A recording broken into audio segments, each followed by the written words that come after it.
So the war on men continues, and this latest attack is brought to you by the artist formerly known as Boy Scouts.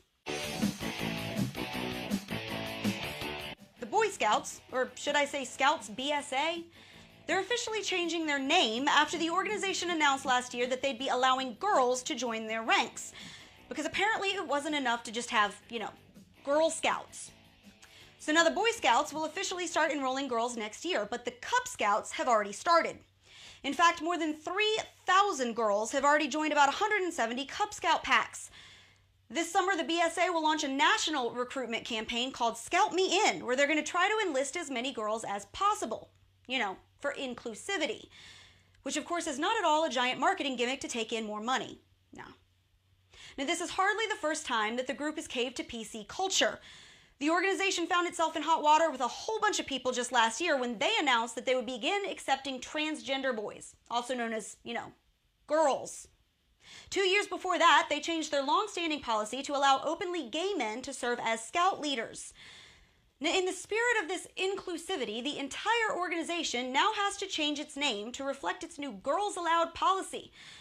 So after 108 years of simply being the Boy Scouts of America, they will now be called the Scouts BSA.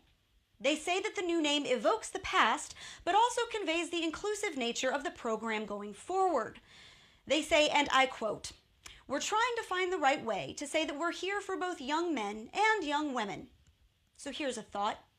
How about you be there for young men by telling them that it is perfectly okay to be a boy, rather than raise them into gender-blind wussies who are terrified of their own toxic masculinity and wind up being the total opposite of everything that most women want in a guy? Just a suggestion. Or how about you be there for young men by telling them that it's okay to have something that's just for them, because shocker, boys and girls are not the same, and they don't always need the same things.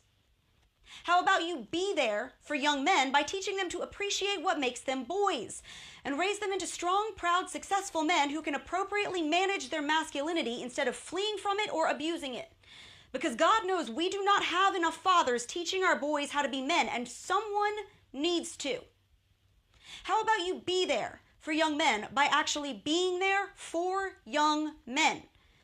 Because I'll tell you, as a woman, I am sick to death of our society telling guys that they are inherently wrong, instinctively abusive, toxic, damaged, or in the case of the Boy Scouts, that they are simply not enough.